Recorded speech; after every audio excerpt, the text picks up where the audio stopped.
Okay, well, I figured I would put this into fast motion right out of the gate because there's so much that went into this ski, so many hours of just trying to diagnose. Originally, I found the ski in a warehouse in the center of Cleveland in an abandoned building. It was covered in about a eighth inch of dust, surrounded by multiple boxes of product that somebody just threw in there so they didn't have to pay to scrap to get rid of it. It was a petroleum based product that they just stored in this large building that was abandoned, and this ski was in the back.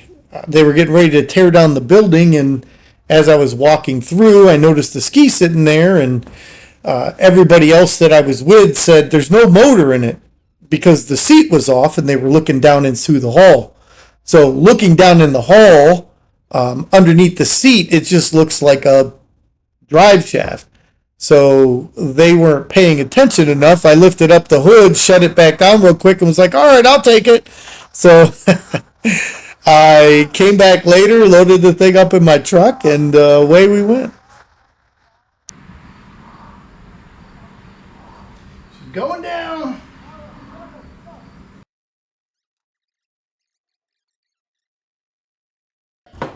Well, I got all these spliced together. Got the cables run. I'm gonna run this through. You know what? Let's cut this excess off.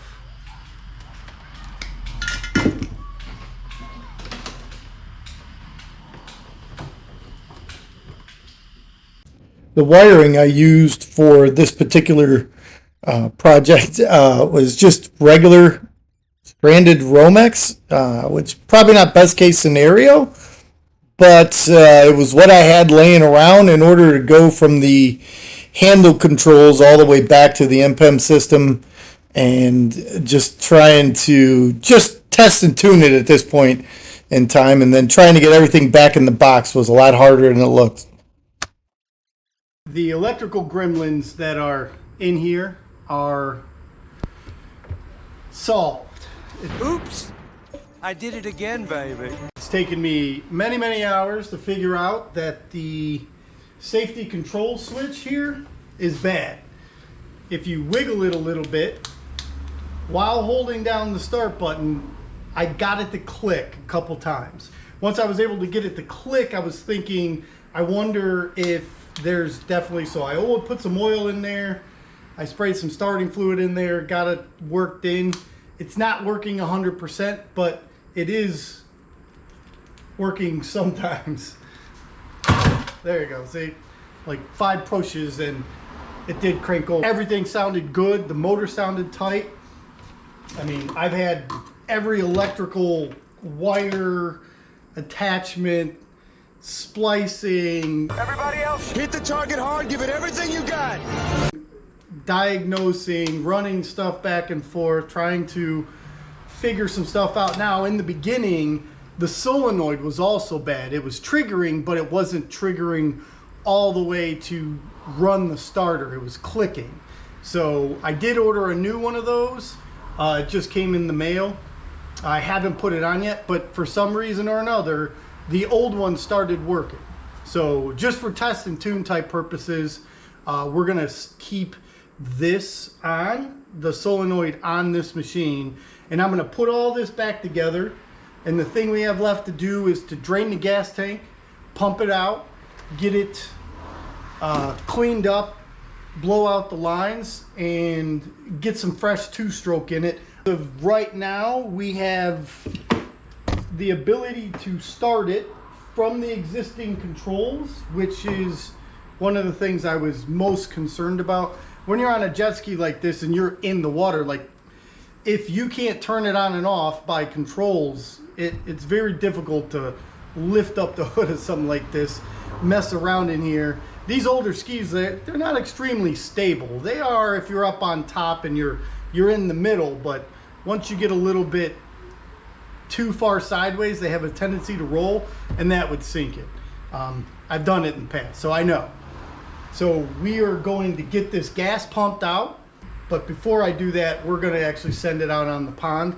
I have a pond in my backyard, so I'm gonna throw it in the back of the van, dump it in the pond, and let's see what we can do. Let's get this gas tank pumped out. Pumping out the tank isn't too difficult. You can access everything from the top. But if you've ever worked on a ski before, you know how the sides of it just restrict your hands, your movement, your ability to be able to get tools in there and work around things. It's just, whenever you're working on a ski, it's just the room that you're working with is just very difficult to be able to get in there and work. Let's get you down in here for this one. It is nasty.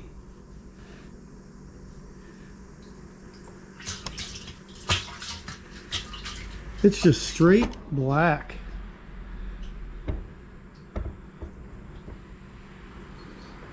At the bottom. The rest of the tank looks okay. Doesn't look like there's any cracks or anything on it, so alright. I had to extend these fuel lines all the way to the bottom of the tank so that when it's running, they could pick up the gas. I'm going to go ahead and cut this piece off so we can get that piece on.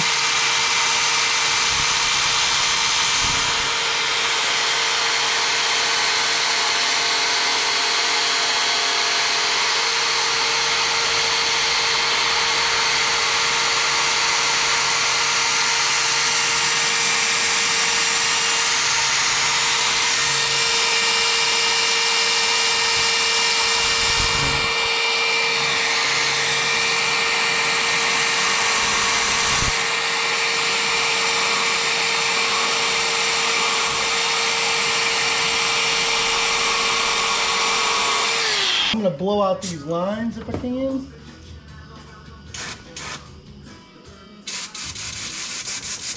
That one works. Let's do reserve.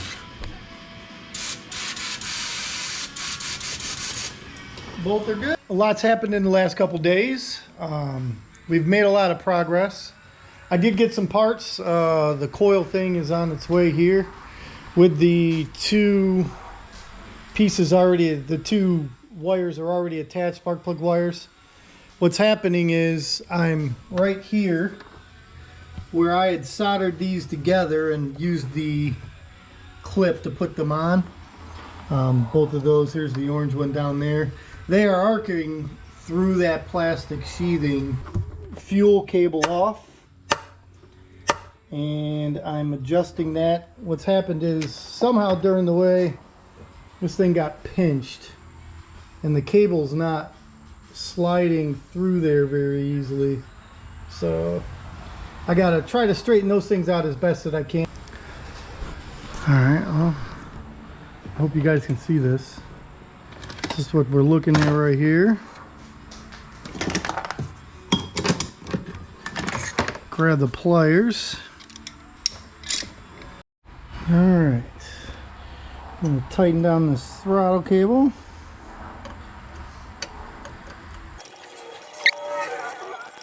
It's still a hair tight. We're going to do that on the throttle up top. I think we can get a little bit out of it. Let's double check all these. Alright, we're gonna attach this gas line to this line to keep it up.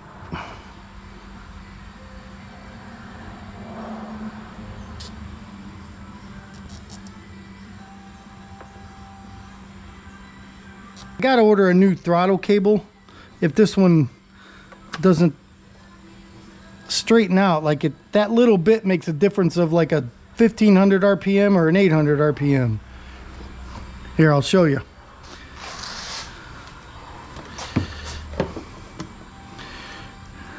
This might be the first start on camera.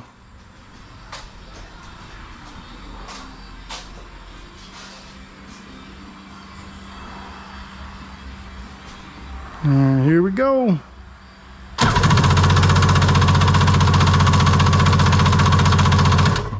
Yeah, I think these cables are arcing out serious.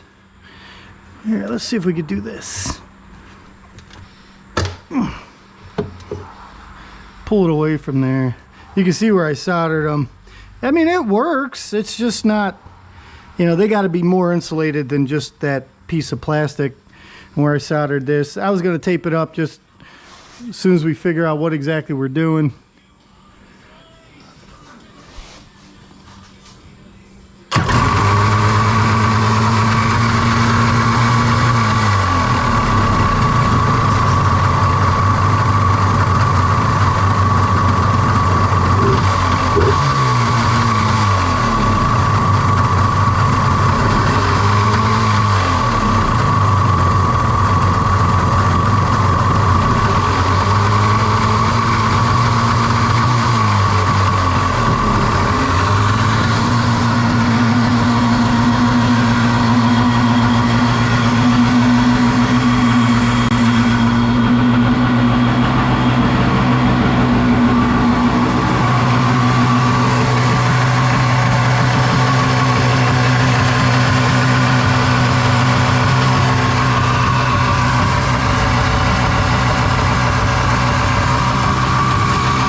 Shut her down.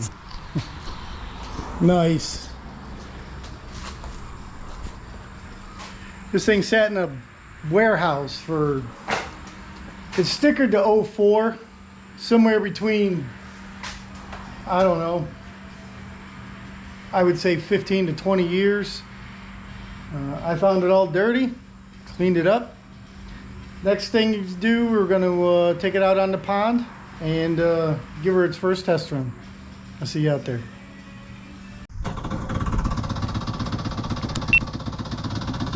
Give it, pull the choke next to your left foot. It's on your left, right behind your left foot. You can't see it. Oh, this? Yeah. And hit that button. Hold it.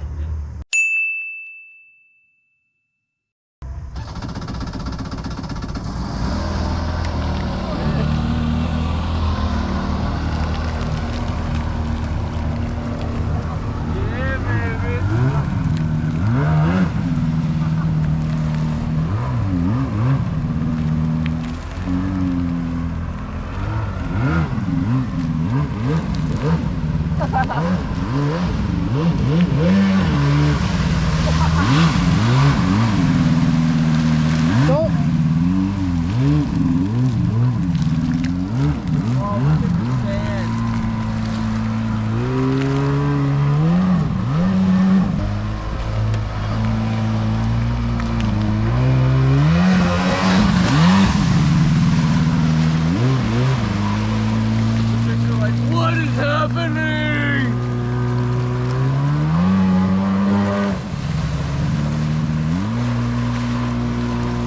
Look at that mud, dude.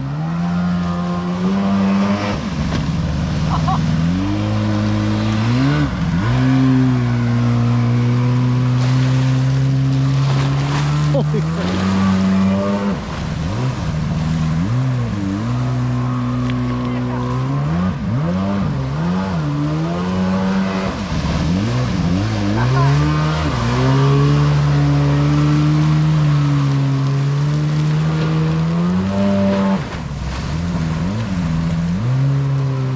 That thing's so